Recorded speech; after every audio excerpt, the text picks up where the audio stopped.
So we're right here with the Mook, Casus Belli. So casus belli, an action or a situation provoking and justifying a war.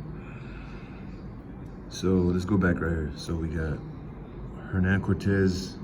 He's the Spanish who defeated the Aztecs in Mexica. Pizarro defeated the Incas in Peru by killing Atahualpa. So he was a Spanish. They were pushing Christianity. They used Christianity to apply a new faith to these indigenous people who had their own gods, making them surrender to their own culture of faith.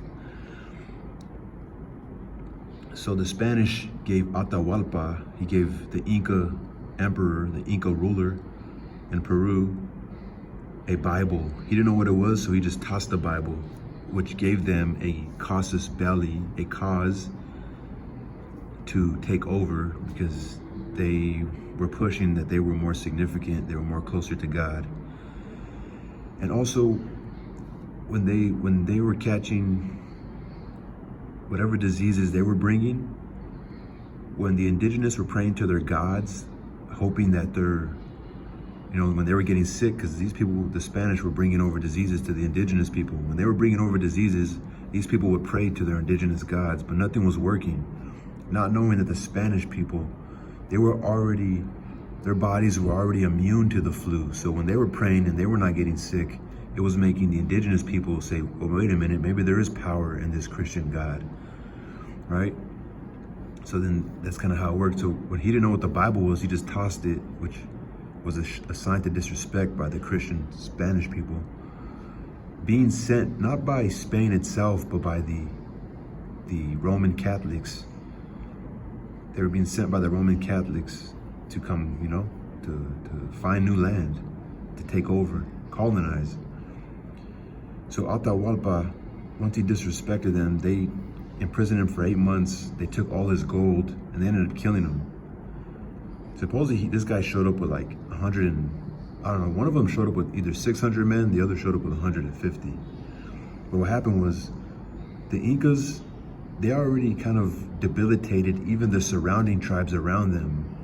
It's kind of like right now, they were so dependent on those in power that when the power was then eradicated, those people were so submissive already, it was easy for the Spanish to take over. These people were literally waiting for a ruler to come to replace this guy.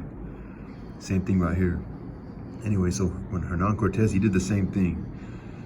He found a casus belli, a cause to take over, which was based off this guy's denial of their religion.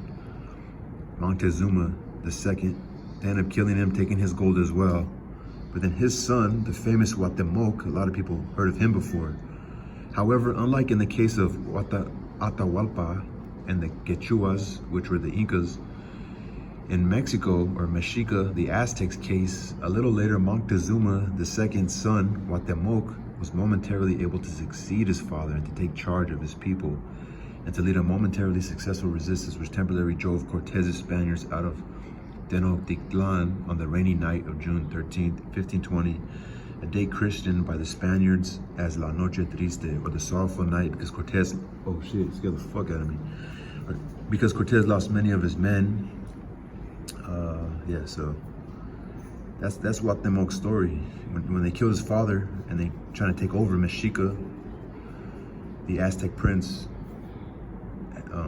resisted, He led a momentarily successful resistance against the Cortez and his Spanish fleet in 1520. That is 500 years ago. 504 years ago. So these people actually helped out, they helped the Spaniards. They took Cortez and his men in as refugees after the La Noche Triste and nursed them back to health and strength. Eventually they would be capitulated. They gave over their land and the great empire and kingdom was defeated.